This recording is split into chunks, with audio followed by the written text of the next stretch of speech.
திரைக்குறள் நேயர்களுக்கு வணக்கம். இன்னைக்கு காலையில இருந்து நீங்க சோசியல் மீடியா பக்கம் போயிருந்தீங்கனாலே ஒரு மூச்சு வாங்குற சத்தம் உங்களுக்கு கேட்டுட்டே இருந்திருக்கும். யாரு மூச்சு வாங்குறா? நம்ம வேற யாரும் இல்ல, நம்ம தமிழக முதல்வர் விஜய் அவர்கள் தான். தமிழ்நாட்டுல தலைநகர் சென்னையில ஒரு குறிப்பிட்ட பகுதி மூச்சு திணறலால தத்தளிச்சிட்டு இருக்கு. அதுவா முக்கியம், நம்ம சிஎம் எவ்வளவு அழகா ஓடுறாரு பாருங்க மாரத்தான். ஆமாங்க, திரு ஜோசப் விஜய் அவர்கள் இன்னைக்கு காலையில ஒரு மாரத்தான் ஒண்ணு ஓடி இருக்காரு. அது எதுக்குன்னா போதை பொருள் ஒழிப்பு பற்றின விழிப்புணர்வு கொடுக்கறதுக்காக. ஸ்டார்ட் ரன் ஸ்டாப் ட்ரக்ஸ் அப்படின்னு சொல்லிட்டு டிஷர்ட் போட்டு மாரத்தான் ஓடி இருக்காரு. நல்ல விஷயம். ஏன்னா போதைப் பொருள் ஒழிப்பு குறித்த விழிப்புணர்வை ஏற்படுத்த வேண்டியது ஒரு அரசோட கடமை. அதை கரெக்டா பண்றாங்க. முதல்வரை விடுங்க, முதல்வர் பக்கத்துல ஒருத்தர் ஓடுனாரு. அவரை பார்க்கும்போதுதான் உண்மையிலே இது போதைப் பொருள் ஒழிப்புக்கான விழிப்புணர்வுக்கா இல்ல போதைப் பொருளை எப்படி ஏர்போர்ட் சொல்லக்கூடாது, ஓகே, போதைப் பொருள் ஒழிப்பு விழிப்புணர்வுன்னு நம்ம வச்சுக்குவோம். அவங்க அப்படிதான் அதுக்கு பேர் வச்சிருக்காங்க. உடனே நம்மளோட தாவேகாவோட தொண்டர்கள், TVK virtual warriors, vulgar warriors, every one எல்லாரும் உட்காந்துட்டாங்க. பாருங்க, எங்க அண்ணன் 53 வயசுலயும் எவ்வளவு ஃபிட்டா இருக்காரு பாருங்க. எவ்வளவு தூரம் ஓடினார் தெரியுமா? அதுதான் நீங்க எங்க முக்கியமா கவனிக்க வேண்டியது. எவ்வளவு தூரம் ஓடி இருக்காருன்னு பாத்தீங்களா? 3 கிலோமீட்டர் ஓடி இருக்காரு. எவ்வளவு பெரிய சாதனை இல்ல?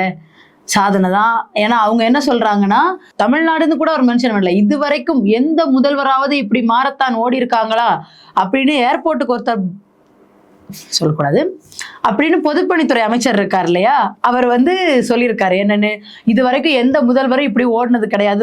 முதலா இப்படி 3 கிலோமீட்டர் மாரத்தான் ஓடின ஒரே முதல்வர் நம்மளுடைய மாண்புமிகு முதல்வர் ஜோசப் விஜய் அவர்கள். இது நான் சொல்ற டோன் இல்ல, அவர் மைக்ல சொன்ன டோன். இப்படிதான் அவர் சொன்னாரு. இப்படி இவங்கெல்லாம் அண்ணன் பிளாஸ்ட், அண்ணனோட ஹேர் ஸ்டைல பாருங்க, அண்ணனோட டிஷர்ட்டை பாருங்க, அண்ணனோட ஹேண்ட் ரைட்டிங்க பாருங்க. போர்டுல தமிழ்ல எழுத தெரியலப்பா, ஏதோ வாட்ஸ்அப்ல யாருக்கோ டெக்ஸ்ட் அனுப்புற மாதிரி தங்கிலீஷ்ல எழுதிட்டு இருக்காரு. சரி போட்டும். தமிழ் என்ன ஆகும் அப்படின்னு நிறைய பேர் கேள்வி எழுப்பிட்டு இருக்காங்க. தமிழ்நாடு என்ன ஆக போகுதுன்னே தெரியல. இதுல தமிழ் என்ன ஆக போகுதுன்னு இப்பவே கேட்டா எப்படி பொறுத்திருந்துதான் பார்க்கணும். தங்கிலீஷ்ல எழுதுறாரு. இந்த மாதிரி எல்லாரும் ஃபயர் விட்டுட்டு அண்ணனை பாருங்க, ஐயோ கியூட் ஸ்வீட். அவங்க எல்லாம் அண்ணன் கோட்டு போட்டாலே குஜால் ஆயிருவாங்க. இப்போ டிஷர்ட் வேற போட்டு ஓடி இருக்காரு. அவ்வளவுதான். விஜய் ரசிகர்கள்லாம் கண்ணில் ஹார்ட் ஃபிளாட் ஆயிருப்பாங்க. அதுல எந்த விதமான சந்தேகமும் இல்லை. இப்படி இவங்க எல்லாம் கொண்டாடிட்டு இருக்கும் போதுதான் ஒருத்தங்க என்ட்ரி கொடுக்குறாங்க. அது யாருன்னா பிக் பாஸ் ஜூலி அவர்கள். இப்போ ரீசெண்ட் டேஸா அரசியல் சார்ந்த விஷயங்கள் எல்லாம் ஈடுபட்டு இருக்காங்க. அண்ட் அவங்க விஜய் அவர்களோட ரசிகர்களால மிக மோசமாக, மிக மிக ஆபாசமாக கமெண்ட் செய்யப்பட்டிருக்காங்க. ரொம்ப ஒஸ்டா அவங்கள பேசியிருக்காங்க. யாருன்னா இப்போதைய முதல்வர், முன்னாள் நடிகர், அவர்களுடைய முன்னாள் ரசிகர்கள், இந்நாள் தொண்டர்கள், முன்னாள் ஐடி விங் ஆட்கள், இந்நாள் விர்ச்சுவல் வாரியர்ஸ் எல்லாரும் தான். அவங்கள எப்படி வேணா நம்ம வச்சு சொல்லிக்கலாம். அவங்க ஜூலியை இந்த அளவுக்கு பண்ணிருக்காங்க. இன்னைக்கு விஜய் அவர்கள் மாரத்தான் ஓடிட்டாங்க. விஜய் அவர்கள் ஓடுறத கூட நம்மளால ஏத்துக்க முடியும், ஏத்துக்கிட்டு தான் ஆகணும். எனக்கு கியூட் சிஎம் இல்லையா? இந்த மாதிரி ஒரு கியூட்டான இந்த மாதிரி ஒரு ஸ்டைலான சிஎம் தமிழ்நாட்டுக்கு இது வரைக்கும் கிடைச்சது இல்ல. முறையா கிடைச்சிருக்காங்க அப்படின்னு ஃபயர் விடுற தொண்டர்கள் இருக்க நாட்டுல இதெல்லாம் முக்கியமான விஷயம் தான். ஆனா ஜூலி உள்ள என்ன சொல்றாங்கன்னா, ஆதவர்ஜுனா அவர்களே, ஏர்போர்ட்டுக்கு சரக்கு பாட்டில் எடுத்துட்டு போய் மாட்டின நீங்க போதை ஒழிப்பை பத்தி எங்களுக்கு கிளாஸ் எடுக்கலாமா? ஆனா சொல்லிட்டாங்க, சரி ஓப்பனா போட்டு உடைச்சிட்டாங்க விஷயத்த. ஆதவர்ஜுனா அவர்கள் இன்னொரு விஷயம் ஒண்ணு சொல்லியிருந்தாரு. அது என்னன்னா, இது வரைக்கும் எந்த சிஎம்முமே இப்படி ஓடினதே கிடையாது. இப்படி மாரத்தான் ஓடினதுன்னா அவர் நிறைய இடத்துல ஓடி இருக்காரு. நமக்கு நிறைய ரன் தெரியும். கரூர், விழுப்புரம், அங்கெல்லாம் அவர் சும்மா கேஷுவலா ஓடினாரு. வந்திருந்தாரு, முடிஞ்சிருச்சு, சரி சீக்கிரம் வீட்டுக்கு போகணுமேனு ஓடி போனார். வேற ஒன்றும் இல்லை. இங்க ஓடி இருக்கிறது ஒரு வரலாற்று சிறப்புமிக்க நிகழ்வு இல்லையா? போதை ஒழிப்புக்காக மாரத்தான் ஓடி இருக்காரு. ஆனா எவ்வளவு தூரம் ஓடினாருங்கிறதா இங்க கேலி கூத்து. வெறும் 3 கிலோமீட்டர். ஜூலி அவர்கள் ஒரு டேட்டாவே எடுத்து அடிக்கிறாங்க. அது என்னன்னா, Jammu Kashmir CM Omar Abdullah 21 kilometre half மாரத்தானை வெறும் 2 மணி நேரத்துல ஓடி முடிச்சிருக்காரு. அதுவும் மாரத்தானுக்காகவே ஒவ்வொரு மாநிலத்துக்கும் போறவர் அவரு. அடுத்து கோவா, ஹரியானா முதலமைச்சர்கள் அவங்க எல்லாம் மாரத்தான் ஓடுறதுல கில்லாடிங்க. அவ்வளவு ஏன், நம்ம ஊரோட முன்னாள் அமைச்சர், மருத்துவ மற்றும் மக்கள் நல்வாழ்வுத்துறை அமைச்சர் மா சுப்பிரமணியன் அவர்கள் காலையில 4 மணிக்கு எழுந்து லண்டன், அமெரிக்கா, சிகாகோன்னு மாரத்தான் ஓடுவார். இன்னொன்னு, விஜய் அவர்கள் மாரத்தான் ஓடின அந்த இதை நீங்க பார்க்கணும். மாரத்தான்ல யாரெல்லாம் ஓடுவாங்க? இது வரைக்கும் நான் பார்த்த வரைக்கும் காமன் பீப்புள், சும்மா நான் பெசன்ட் நகர் பீச்ல நிறைய பார்த்திருக்கேன் நான் அந்த மாதிரி. ஆனா இன்னைக்குதான் இந்த பக்கம் 4 கேமரா, இந்த பக்கம் 4 கேமரா, சுத்தி PRO team, security guard. Okay, முதலமைச்சர் செக்யூரிட்டி கார்டு வரலாம். நீங்க ரீல்ஸ் பண்ணல, போதைப் பொருள் ஒழிப்பு பத்தின விழிப்புணர்வு ஏற்படுத்த வந்திருக்கீங்க. அதுக்கு எதுக்குங்க ரீல்ஸ்? அதுக்கு எதுக்குங்க சுத்தி இத்தனை கேமரா, பிஆர்ஓ டீமு? அது பிஆர்ஓ டீம்னு சொல்லக்கூடாது. ஏன்னா அவரோட பிஆர்ஓ டீமுக்கு இப்போ அரசு பதவி வேற வழங்கி இருக்கிறதுனால அவங்க கொஞ்சம் குஷியா தான் இருப்பாங்க. ஸோ சுத்தி கேமரா, ட்ரோன் ஷாட்டு இதெல்லாம் வைக்கிறாங்க. கேட்டா போதைப் பொருள் விழிப்புணர்வுக்காக மாரத்தான். அப்ப இது ரீல்ஸ் இல்ல. சரி, இது ரீல்ஸ் இல்ல, மாரத்தான் தான் ஓடி இருக்காரு. இனிமே யாரும் குடிக்க மாட்டாங்க. இனிமே தமிழ்நாட்டுல யாரும் போதையை போட்டு எந்த தகராறும் பண்ண மாட்டாங்க. ஏன்னா சிஎம் ஓடிட்டார்ல 3 கிலோமீட்டரு. சரி, சிஎம் இங்க இப்படி ஒரு பக்கம் 3 கிலோமீட்டர் மூச்சு வாங்க வாங்க ஓடிட்டு இருக்காரு. மூச்சு வாங்கல, அவர் எவ்வளவு ஃபிட்டா இருக்காரு இந்த வயசுல, நல்ல விஷயம் இல்லையா? ஓடிட்டு இருக்காரு. இன்னொரு இடத்துல அம்மோனியா வாயு கசிவால பாதிக்கப்பட்டு உயிரிழந்தவங்களோட எண்ணிக்கை இன்னைக்கு கணக்குக்கு 15 உயர்ந்திருக்கு. அதுல 13 பேரோ 12 பேரோ பெண்கள்னு சொல்லப்படுது. அழகா ஓடுறாரு, நீங்க என்ன இதை பத்தி எல்லாம் பேசிட்டு இருக்கீங்க? மூச்சு திணறலாம் ஒரு மேட்டரா? பொறுமையா இருங்க, அண்ணன் மூச்சு வாங்க வாங்க ஓடிட்டு வந்து உங்களுக்கு வருவார். நான் ஒரே ஒரு கேள்வி கேட்கிறேன். ஒரு நல்ல சிஎம், ஒரு மக்கள் தலைவர், உங்க பிறந்த நாளைக்கு போஸ்டர்லாம் அடிச்சு ஒட்டுறாங்க, தமிழ்நாட்டின் தலைமகனே, தலை சிறந்த மகனே, சிகரமே, அவரே இவரே எல்லாம் போஸ்டர் ஒட்டுறாங்க. அப்போ உங்க கால் எங்க ஓடி இருக்கணும்? 15 பேர் இறந்து போயிட்டாங்க, அங்கதானே உங்க கால் ஓடி இருக்கணும். என் மக்களுக்கு ஒண்ணு, எனக்கு ஓட்டு போட்டு என்ன ஜெயிக்க வச்ச மக்களுக்கு ஒண்ணுன்னு நீங்க அங்கெல்லாம் உங்க கால் ஓடி இருக்கணும். ஆனா ஓடாது. விளம்பரம், ரீல்ஸ், இதுக்காக காலையில 6 மணிக்கு கேமரா கொண்டு வந்து ட்ரோன் ஷாட் எடுக்கிறாங்க தலைவா, அப்படி சொன்னோன்னா உங்க கால அங்க ஓடுது. ஆனா திருவள்ளூருக்கு ஓடல உங்க காலு. இன்னொரு முக்கியமான விஷயம், இந்த கால் ஓடும் எப்படின்னா, கரூர்ல 41 பேர் இறந்தப்போ கரூர்ல இருந்து ஓடுச்சு இந்த காலு. இப்ப திருவள்ளூர்ல 15 பேர் இறந்திருக்காங்க அம்மோனியா வாயு கசிவால. ஆனா அவங்களோட அதிகாரிகள் என்ன சொல்றாங்கன்னா, நாளுக்கு நாள் இறந்தவங்களோட எண்ணிக்கை மட்டும் அதிகமா வந்துட்டே இருக்கு. அதை பத்தி ஒரு முதலமைச்சர் எதுவுமே பேச மாட்டேங்கிறாரு. ஆனா மெரினால போதைப் பொருள் விழிப்புணர்வுக்கு ஓடிட்டு இருக்காரு. இந்த கால்கள் ஏன் எப்பவுமே பிரச்சனை நடக்கிற இடத்துக்கு ஓட மாட்டேங்குது? இந்த கால் வெறும் கேமரா கேப்சர் பண்றதுக்காக மட்டுமே இந்த கால்கள் உருவாக்கப்பட்டிருக்கா? எனக்கு புரியல.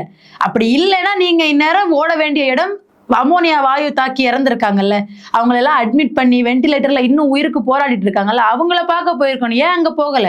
2-3 நாளைக்கு முன்னாடி சட்டமன்றத்தில் ஒருத்தரை கிண்டல் பண்ணீங்கல்ல, அவர் ஆட்சிக்கு வந்தப்போ கொரோனா பீரியட், எந்த முதல்வரும், ஆதவர்ஜன் அவர்கள் இன்னைக்கு பேசுனது பொய்யான தகவல், எந்த முதல்வரும் ஓடினது இல்லைன்னு. ஆனா இது உண்மையான தகவல்.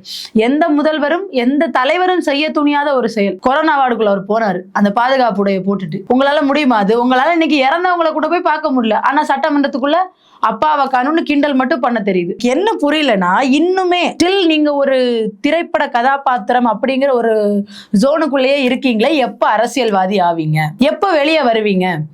நீங்க சட்டமன்றத்துல பேசிட்டு இருந்தீங்க, என் பக்கத்துல உட்காந்து ஒருத்தர் கேட்டு வர்றாரு பஸ்ல, விஜய் அவர்கள் இப்ப எங்க பிரச்சாரம் போனாருன்னு எட்டி பார்த்தா அது சட்டமன்றம். சட்டமன்றத்துல பேசுறீங்க, ஆனா வித்தியாசமே இல்ல பிரச்சார மேடைக்கும் சட்டமன்றத்துல பேசுறதுக்கும். இப்படி எந்த பிரச்சனையை பத்தி கவலை கிடையாது அவருக்கு. அவர் மூச்சு வாங்க வாங்க ஓடுறாரு, அது போதாத உங்களுக்கு?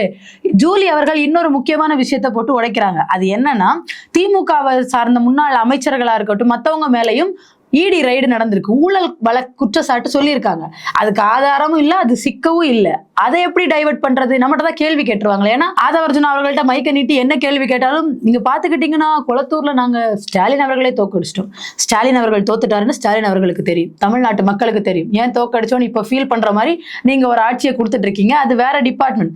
தோத்து வீட்டுல இருக்கவரை பத்தி ஜெயிச்சு கோட்டைக்குள்ள இருந்தே பேசிட்டு இருந்தீங்கன்னா நீங்க எப்போ உங்களுக்கு கொடுத்த வேலையை செய்வீங்க? நீங்க எப்ப நீங்க கொடுத்த வாக்குறுதிகளை நிறைவேற்றுவீங்க? ஜூலி அவர்கள் ஒரு அழகான ஒரு விஷயம் சொல்றாங்க, அது ரொம்ப பக்காவா பொருந்தது. Diversion therapy. இது போதைப் பொருள் விழிப்புணர்வுக்காக நடத்தப்பட்டது இல்லை. ஊழல் குற்றச்சாட்டுகளுக்கு ஆதாரம் கேட்டாங்க, ஆதாரம் கொடுக்க முடியல. அதனால சரி, இங்க பாருங்க சிஎம் எவ்வளவு கியூட்டா ஓடுறாரு பாருங்க அப்படின்னு ஒரு டைவர்ஷனை போடுறாங்க. அம்மோனியா வாயு கசிவால இறந்தவங்கள இவர் போய் பார்க்கல, அதை டைவர்ஷன் பண்ண இங்க பாருங்க சிஎம் டிஷர்ட் போட்டு ஓடுறாரு பாருங்க. சரி, இந்த பிரச்சனை எல்லாம் விட்டா சட்டமன்றத்துக்குள்ள எதிர்கட்சி பாலியல் வன்கொடுமை, சட்ட ஒழுங்கு, மின்வெட்டு பத்தி கேள்வி, மேகதாது அணை பத்தி கேள்வி கேட்டா அப்பாவை காணும்னு கதை பேசிட்டு இருந்தாரு, அப்பாவை காணும்னு கதை சொல்லிட்டு இருந்தாரு. ஆனா அது அவருக்கே பேக் ஃபயர் ஆயிருச்சு. ஏன்னா ஸ்டாலின் அவர்களை பத்தி அவர் சட்டமன்றத்துல கூட இல்ல, கொஞ்சம் கூட ஒரு அரசியல் நாகரீகமே இல்லாம உங்களால எப்படி சட்டமன்றத்துக்குள்ள அப்படி பேச முடிஞ்சுன்னு தெரியல. அவரை தேடிட்டு இருந்தீங்க. அப்படி சட்டமன்றத்துக்குள்ள தேவையில்லாம பேசின பஞ்ச் டைலாக் பேக் ஃபயர் ஆயிடுச்சு. அதை டைவர்ட் பண்ணல. இங்க பாருங்க சிஎம் கியூட்டா ஓடுறாரு. பாலியல் வன்கொடுமை குற்றங்கள் நடந்துட்டு இருக்கு, நாளுக்கு நாள் தாவேக்கா நிர்வாகிகளே சிக்கிட்டு இருக்காங்க. அதை விடுங்க, சிஎம் பாருங்க எவ்வளவு கியூட்டா இருக்காரு, நமக்கு அதுவா முக்கியம். இப்படி எல்லாத்தையும் டைவர்ட் பண்ண ஒரு டைவர்ஷன் தெரப்பியா இந்த போதைப் பொருள் விழிப்புணர்வுக்குன்னு மாரத்தான் நடத்துறேன்னு நிக்கிறாங்க. அங்க தங்கிலீஷ்ல எழுதுறாரு, தமிழ்நாட்டு முதல்வருக்கு தமிழ்ல எழுத தெரியலன்னு நம்ம சொல்லக்கூடாது, தங்கிலீஷ்ல எழுத கொஞ்சம் ஈஸியா இருந்திருக்கும் சேட் பண்ற மாதிரி. இன்னொன்னு பக்கத்துல ஓடுறவர், அவர் போதைப் பொருள் விழிப்புணர்வு இதுல ஓடினதுதான் மனசு ஏத்துக்கவே மாட்டேங்குது. ஏர்போர்ட்ல போனது அவர் இல்லைன்னு நினைக்கிறேன், அவரை டூப்பு போட்டு கூட்டு போயிருக்காங்க. அதனாலதான் இங்க போதைப் பொருள் விழிப்புணர்வு இதுல ஓடிட்டு இருக்காங்க. இன்னொன்னு லிக்கரு, லாட்ரி, இப்படி எல்லா விதமான ஊழல்லையும் யார் இருக்காங்கன்னு தமிழ்நாட்டுக்கு தெரியும், நம்ம சொல்ல வேண்டிய தேவையில்லை. சரி, இப்ப ஜூலி அவர்கள் பேசின கதை, இந்த அமோனியா வாயு பிரச்சனை, இப்ப ஜூலி அவர்கள் பேசியிருக்க விஷயம், அமோனியா வாயு கசிவால ஏற்பட்ட உயிரிழப்புகளின் எண்ணிக்கை நாளுக்கு நாள் அதிகரிச்சிட்டு இருக்கு. இத ரெண்டுத்துக்குமே எல்லாத்துக்கும் முரணா என்ன இவ்வளவு பிரச்சனை போயிட்டு இருக்கு, ஒருத்தரால எப்படி இவ்வளவு கூலா இருக்க முடியுது? இவரை ஏன் கூல் சிஎம்னு சொன்னாங்கன்னு நமக்கு இப்போ புரிஞ்சிருச்சு. ஒன்றும் இல்லை, என்ன பிரச்சனை வந்தாலும் நான் எனக்கு என்ன தோணுதோ அதை பண்ணிட்டு இருப்பேன், அதனால ஒருவேளை இவரை கூல் சிஎம்னு சொல்றாங்க போல. இந்த மாதிரி ஒரு சிஎம் தான் தமிழ்நாட்டுக்கு தேவைன்னு மாற்றம் தேடின மக்கள் ஓட்டு போட்டு மாற்றத்தை கொண்டு வந்திருக்காங்க.